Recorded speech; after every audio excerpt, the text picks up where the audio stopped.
This is Cthulhu. It's a film that came out in 2008. Not many people appear to have seen it.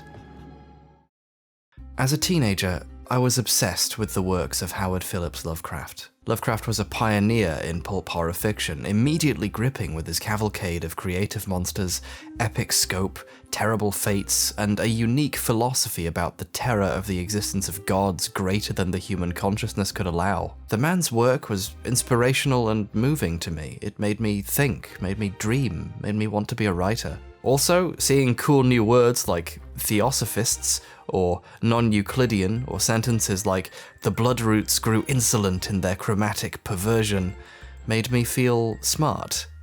I liked thinking I was smart. I was a big fan of the role-playing game too. I just really liked the way that it dealt with the mythos and had you interact with it, and the way it modelled sanity was really good too.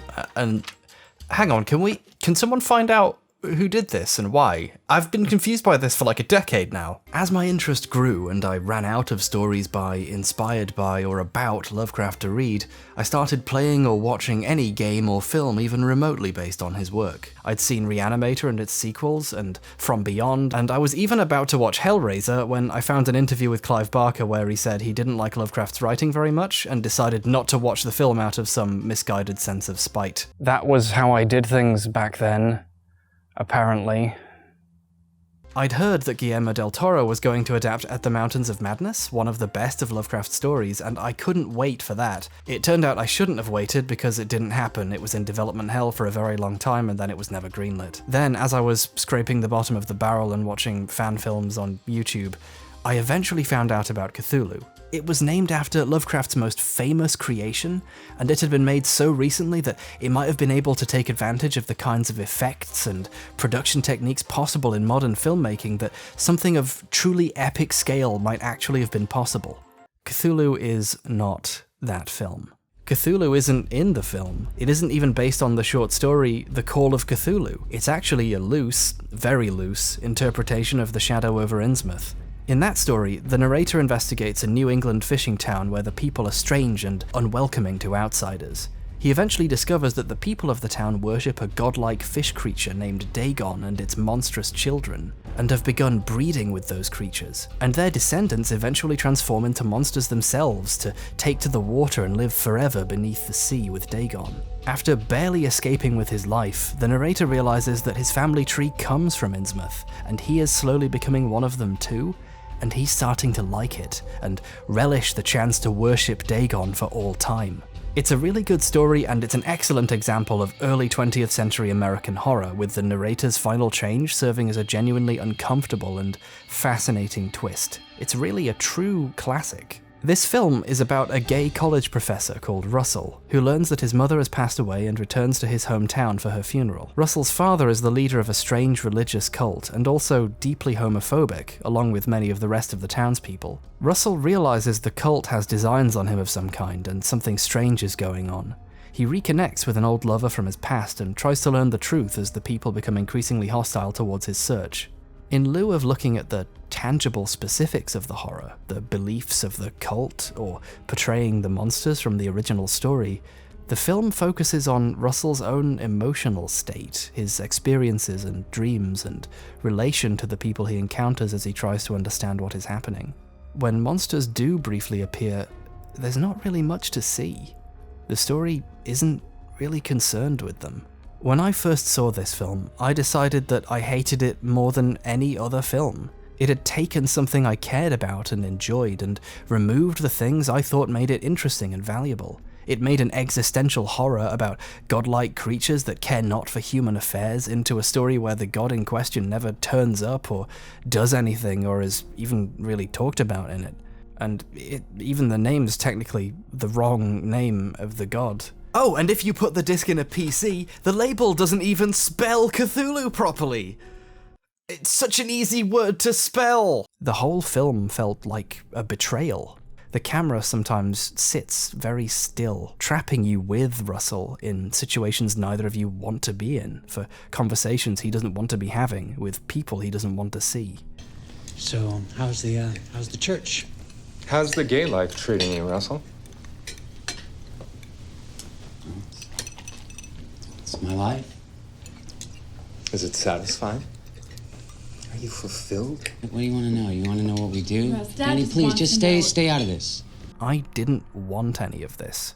I wanted something big, something epic, something focusing on the horror of the big monsters, the sheer scope of the cosmos beyond our reach, and the nihilistic implications of being unimportant in the face of seemingly all-powerful things that can decide our fate on a whim. For so much of it, it was such an uncomfortable and personal and low-key horror. A human horror I wasn't really prepared for and was sure I didn't want. But as I got older and lived a decade of new experiences, to put it simply, I grew up.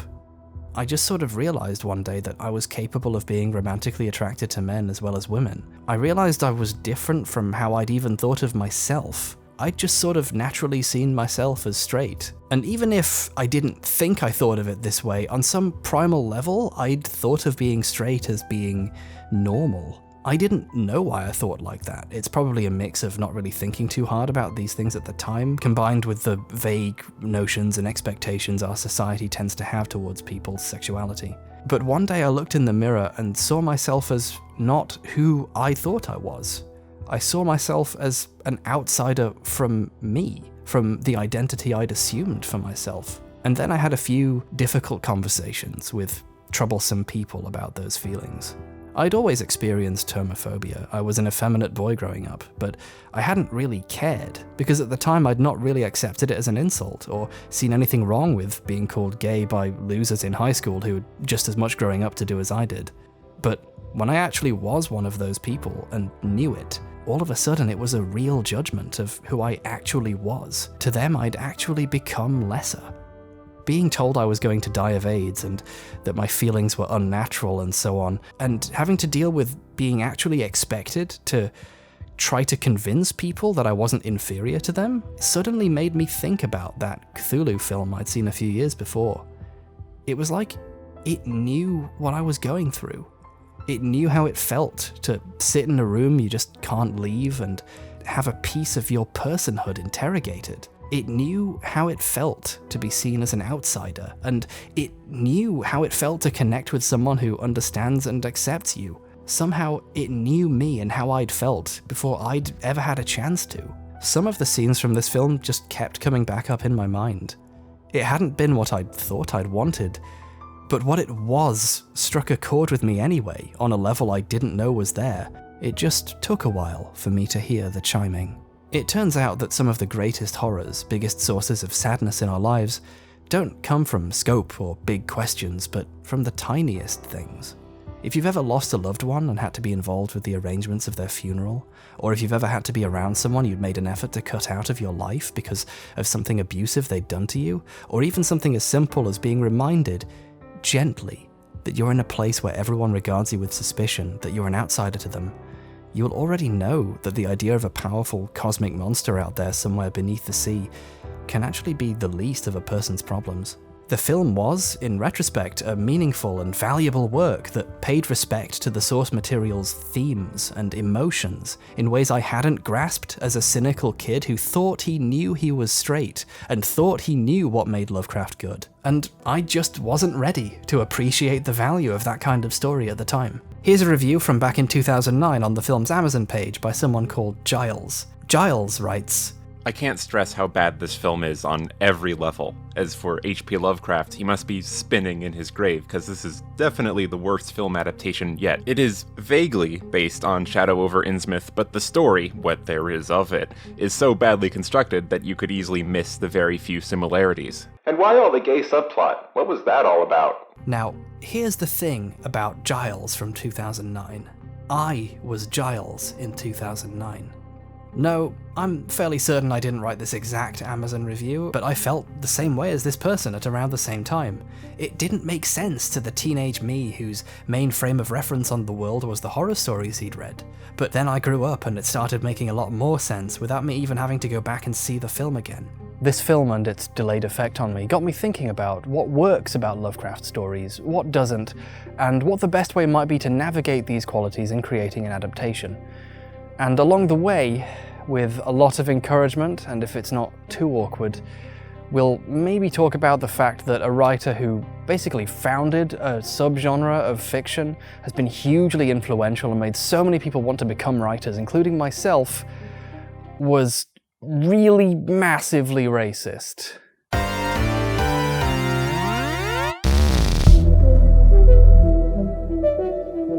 Anyway, let's start at the beginning, shall we? Why do humans create and tell each other stories? Yeah, I'm sure we can settle that real quick. We've only been asking that question for a millennia. I can solve that. I've got a plaque for surpassing over 100,000 YouTube subscribers.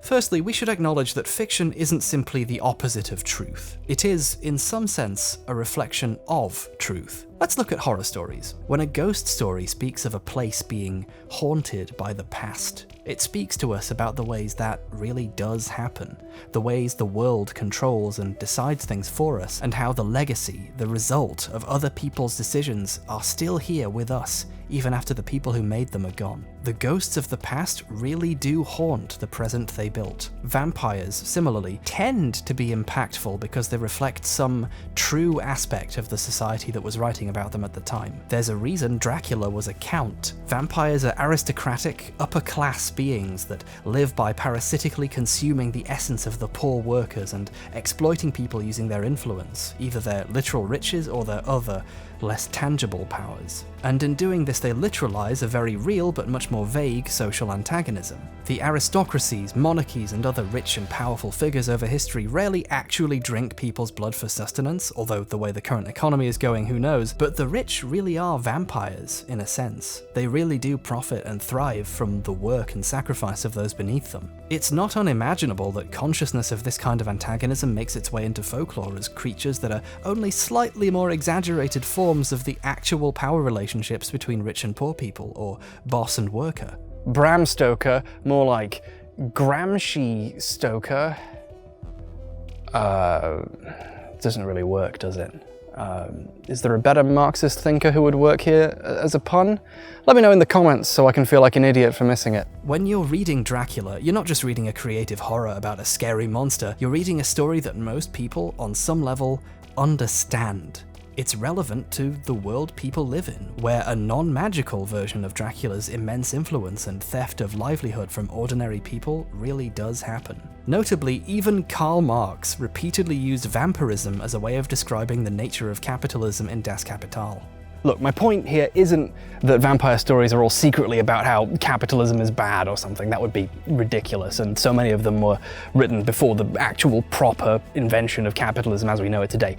My point is that it was a way of talking about issues that functioned so well that when the time came to actually talk about things like capitalism, the guy who started talking about it used vampires as a way of talking about it, which usually means that the stories were onto something that was kind of like real, something that was there. It's also notable that 50 Shades of Grey, originally a fanfiction based on Twilight, kinda does this too. It takes out all the major supernatural aspects of Twilight, and of course the simplest way of bringing the dynamics between a magical, immortal vampire and a young, innocent teenage girl into the real world is to reimagine the vampire as a billionaire with immense influence and a very particular sexual taste.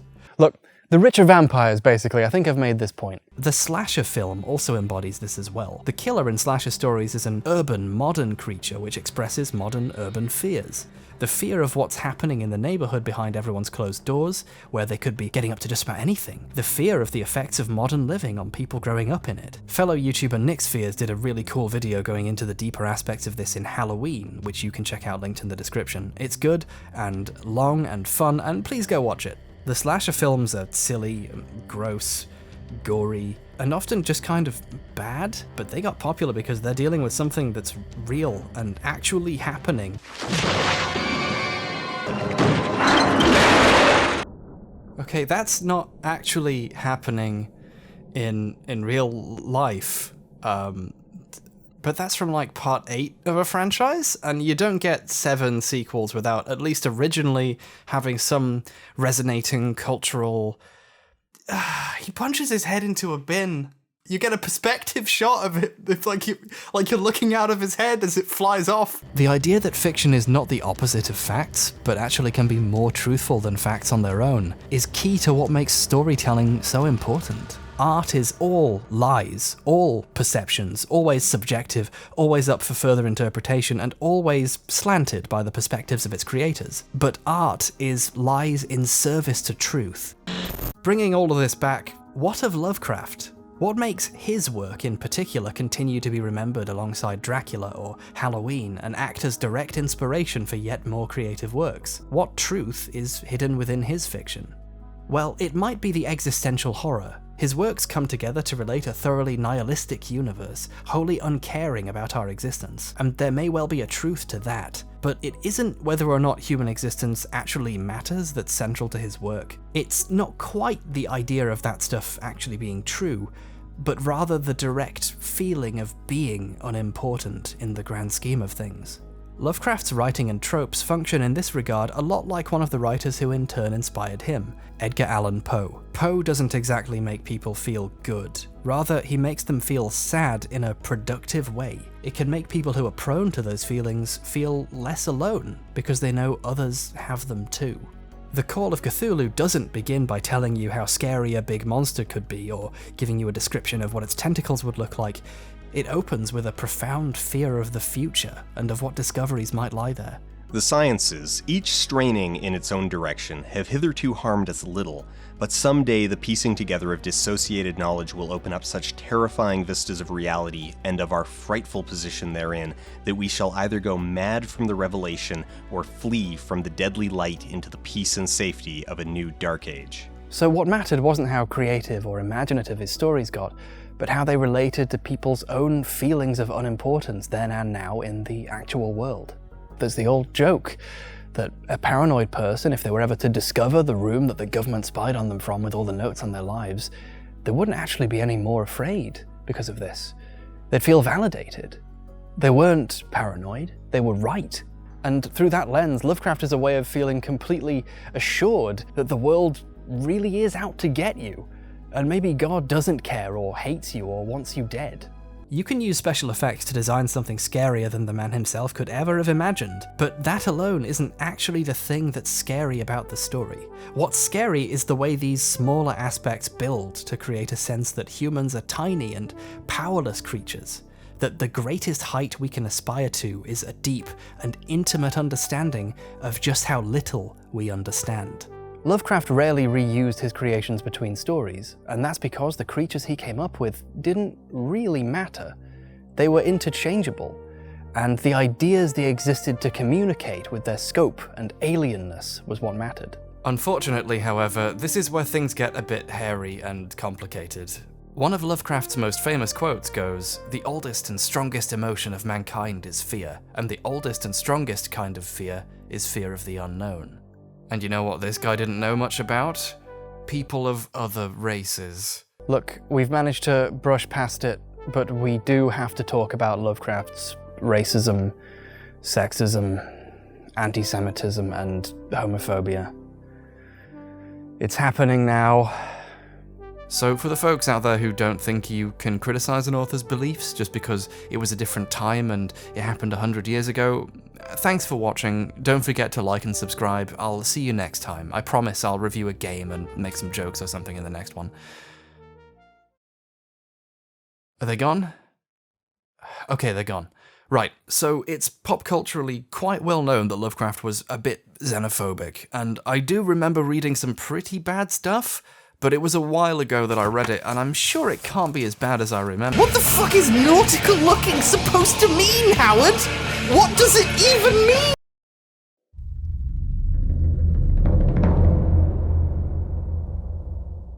In his biography of H.P. Lovecraft, fittingly entitled Against the World, Against Life, Michel Houellebecq writes, The character of Lovecraft fascinates us partly because his system of values is entirely opposed to ours. Fundamentally racist, openly reactionary, he glorifies Puritan inhibition and quite evidently finds repellent any open display of eroticism. Resolutely anti-commercial, he despises money, considers democracy to be pure folly, progress an illusion. The word liberty, so dear to Americans, elicits from him only a gloomy sneer. All his life he maintained a typically aristocratic attitude of scorn for humanity in general, together with an extreme solicitude toward individuals in person. Houellebecq kinda sucks, honestly, and idolizes some of Lovecraft's worst qualities in his biography, but this quote is helpful in illustrating the specifics of Lovecraft's worldview, so I'm gonna use it. A stopped clock is right twice a day, I suppose. Lovecraft seemingly hated society itself, but he had a deeper and specific dislike for black and Jewish people, along with immigrants. It's so prevalent in his writing that even citing multiple examples would kind of diminish how overwhelming and constant it is. I can't even bring myself to say the name of Lovecraft's cat, because it's a racial slur. And despite this obviously completely full schedule of racism and general hatred for humanity itself, he also managed to find time to be a raging homophobe. He claimed not to have even known homosexuality existed until he was in his 30s, but then he goes on to immediately compare it to being a pederast. You know, growing up, I always would immediately try to find ways to write off or hand wave away the racism. You know, I would say, well, it was a product of his time. I never really just sat down and gave myself the opportunity to just say, God, what a piece of shit. I mean, honestly, like, his work meant something to me in a really, like, profound way that no other work has ever really done. But I fucking think the guy's terrible. As a side note, Lovecraft's views apparently softened a little bit over time. In a letter he wrote a month before his death, he claimed he understood the blindness and defiant ignorance of reactionaries because he used to be one. I know how smugly ignorant I was, he wrote. He supposedly became a socialist in the last year of his life and supported the New Deal, and he was married to a Jewish woman for a while, but it's debatable whether he really developed all that much, and the racism in his work is still unavoidably there. And this leads us to a very weird and difficult question. Why are there queer Lovecraft fans? Why do I exist? And why do so many people like me exist? Why is this space a place for a lot of queer and marginalized people in the first place? Why does his work resonate so well with people who the man himself would have hated even more than he hated everyone else? Now, I don't think I'm qualified to answer this question. I don't actually think anyone really is. There's probably a lot of different reasons. But from what I can gather, it seems like the answer lies in the specifics of how Lovecraft saw the world, in the place that his approach actually came from. When Lovecraft was 3 years old, his father had a breakdown and was committed to a mental hospital. He died there 5 years later. His mother also frequently suffered from similar problems and later died in the same hospital. Lovecraft suffered from periods of severe anxiety and depression. He had to drop out of high school and often isolated himself for long periods at a time. He saw himself as a temporary visitor to a strange and unwelcoming world. This is present even in one of Lovecraft's earliest stories, The Outsider. The narrator escapes from being trapped within a decaying castle, but his search for human contact is frustrated when the people he finds run away in horror. He turns and sees a detestable and ghoulish creature has entered the room. To his shock, he realizes he's looking into a mirror. All of his best works draw into close focus not some generic fear of outsiders, but the anxieties and fears that come with being an outsider, of being in a world that doesn't really understand you, and perhaps of not being fully able to understand yourself. So there is a fairly decent reason here why someone might be drawn to these works, even if the author was deeply problematic. And this appears to have been true to some degree at the time in a strange way. Lovecraft was pretty open about the problems he had with homosexuality. However, several of his closest friends were gay, including the poets Hart Crane and Samuel Loveman, and Robert Hayward Barlow, who he worked closely with on numerous stories, and who Lovecraft made the executor of his literary estate in the event of his death. It's partially due to Barlow that so much of Lovecraft's writing has been preserved over the years, given how he wasn't all that popular at the time. The deeply bigoted belief in a link between homosexuality and pedophilia is invoked, this time on purpose, in the film as well. There's a scene in Cthulhu where Russell is arrested on manufactured charges of being a pedophile. You're under arrest for murder? Oh, come on. Rape of a minor? Oh, you can't... Trespass. The event is positioned as an extension of his mistreatment by the rest of the town. We're seeing the kind of alienation the original stories had to invent a foreign cult to get across, but translated into actual things people do experience. Oh yeah, you like this? Faggot goes off to jail?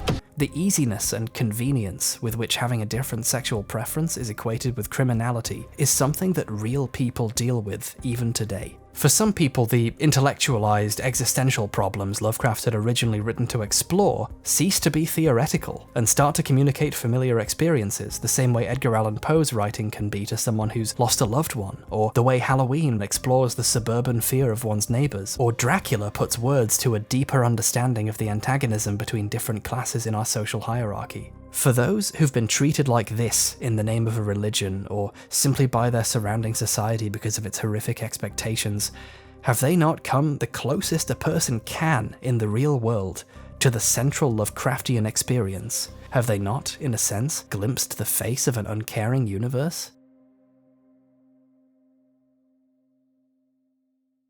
He was a guy that definitely did not get laid much, you know, and a guy that was an alien amongst us. Del Toro still hasn't gotten to make the Mountains of Madness adaptation he wanted to make and I wanted to see. But what's weird is, as I've grown older and become more interested in stories that are more compelling than Lovecraft's original works, it seems that Del Toro has as well. In a recent interview about The Shape of Water, he said, "This is the first time I speak as an adult about something that worries me as an adult. I speak about trust, otherness, sex, love, where we're going. These are not concerns that I had when I was 9 or 7. The Shape of Water doesn't have any elements that would be regarded as traditionally Lovecraftian by purists like Giles or the teenager I used to be, but its story gets at what I think makes Lovecraft actually work in the first place. Human stories about our alienation from each other and our lonelinesses, our victimization by forces beyond our control that see us as outside the norm, and how we can at least partially rectify this by learning to see the beauty in something previously seen as alien. In a sense, it's a story about the people of Innsmouth who happily chose to join with the Deep Ones, quite literally embracing otherness, raising children who literally learned to love to be different. Now, the film's perspectives and plot and texture make it not really invite much of a comparison with Lovecraft in a straightforward viewing, but maybe that's proof of how good it is.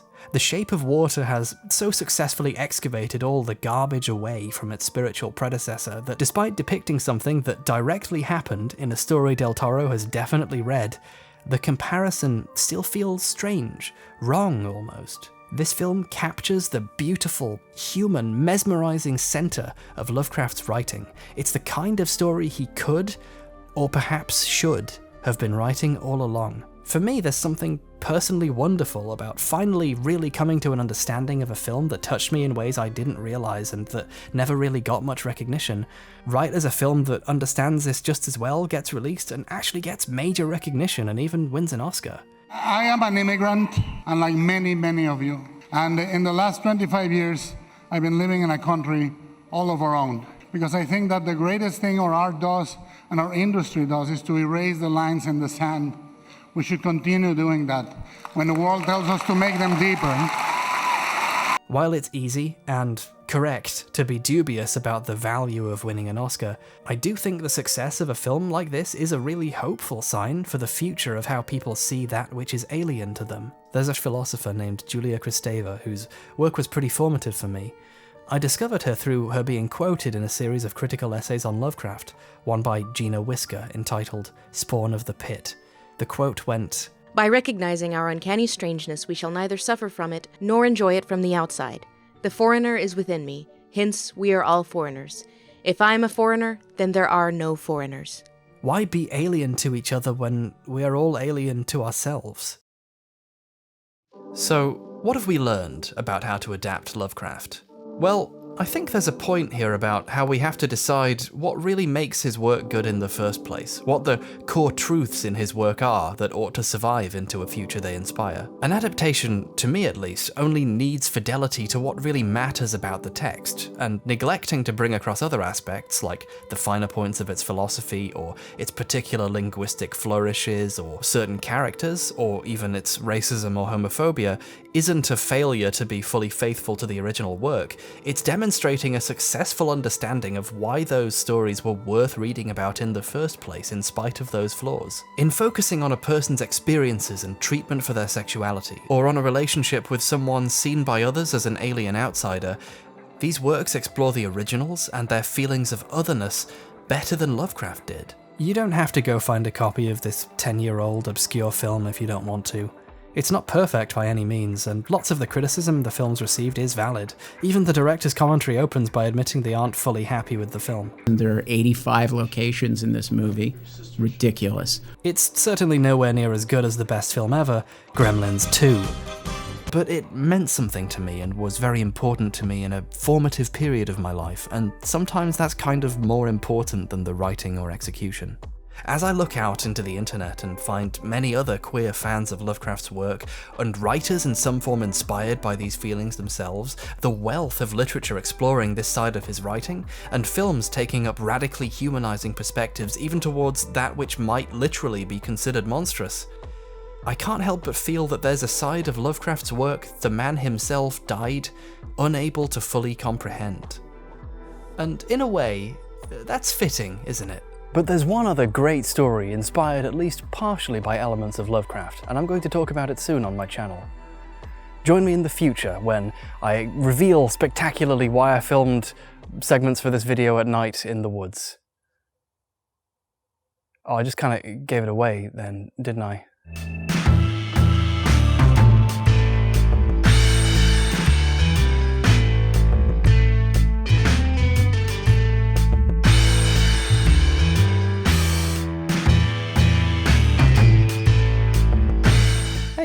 Thanks for watching, everybody. This one was quite hard to make for reasons that are probably obvious. I'm supported by all these lovely people over on Patreon. Backers get videos a few days early and also get to make suggestions on changes before the other version goes out, and they get some bonus extra videos every now and then. I still need to finish one about the making of the Control-Alt-Delete video, but there's just so much footage to cut together. I'm basically making a little documentary about making this silly YouTube video. Oh, and since I don't do readings of the credits outside of longer videos, I'm trying a new thing where I stream myself to $10 backers doing editing and take live suggestions and show off my sort of process. Last night I did a 3-hour stream of me making changes to this video. So thanks to Mallow, who was in the chat and gave me the idea of pointing out that Houellebecq sucks. I wasn't sure if I should do it, so it was nice getting the input that I probably ought to. And thanks to everyone else who singled out other changes and fixes to mistakes I can now pretend were never made at all. I'd also like to say a special thank you to the over 100 people who reached out to me when I asked on Twitter for LGBT fans of Lovecraft to get in touch a few months ago. Your notes and contributions were really great and helped me think a lot about this topic and helped me ascertain that it wasn't all just me, that I wasn't imagining all of this, that other people felt this way. You were all really helpful and lovely, and this video wouldn't exist without your kindness and support. I hope everyone had a happy Pride Month. Not that you have to stop being proud now, you know, by all means, please continue. I'm going to go back into my hole and feel sorry for myself for another 11 months, but you do whatever makes you feel good.